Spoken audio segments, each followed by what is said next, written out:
আমি সেটা মনে করি না। মুজিব তো কোনোদিন স্বাধীনতা চাইনি বাংলাদেশের জন্য। He never wanted that Bangladesh should be independent. Agartala ষড়যন্ত্র মামলা টামলা এই সমস্ত আবল তাবল কথা বলে, কিচ্ছা বলে। আসল কিচ্ছা তো আগরতলা মানে স্বাধীনতার কথা সেনাবাহিনীর এক তরুণ অফিসার প্রথম চিন্তা করেছিল। তিনি ছিলেন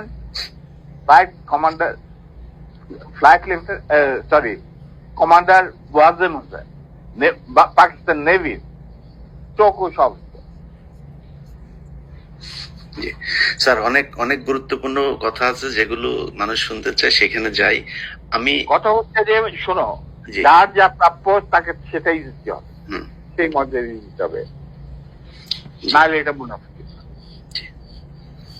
না, আমি আপনার কাছ থেকে আমি ধারণা করছিলাম যে আপনি হয়তো শেখ মুজিব সম্পর্কে অনেক বাজে ভাবে কথা বলবেন, কিন্তু আমি আপনার রেসপেক্ট এবং শালীনতা দেখে খুবই অভিভূত যে আপনি যথেষ্ট সম্মান নিয়ে। আওয়ামী লীগের শেখা উচিত যে মেজর ডালিম সম্পর্কে তারা যা শুনেছে এতদিন, সে মেজর ডালিম একবারও শেখ মুজিব সম্পর্কে বাজে কোনো ভাষা বলে নাই বা তাকে নিয়ে কটাক্ষ করে কোনো কথা বলে নাই। যাই হোক, তো আমরাও স্যার এটাই বলে আসছি যে আমরা কাউকে অসম্মান করতে চাই না।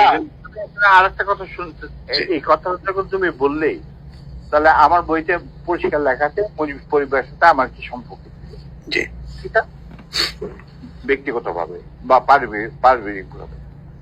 আমরা কিন্তু তার সাথে বিচ্ছেদ করি নাই। আমাদের যখন চাকরি থেকে বের করে দিলেন উনি পিয়ন আইনের মাধ্যমে, ওই যে বিচার করলেন কাজী গোলাম মোস্তফার ঘটনাকে কেন্দ্র করে, আমরা মেনে নিলাম। উনি নিজে রাখলেন আমাকে আর নূরকে। স্যার এটা আমার এই কোশ্চেন একটা, এই কোশ্চেনটা তাহলে করে ফেলি।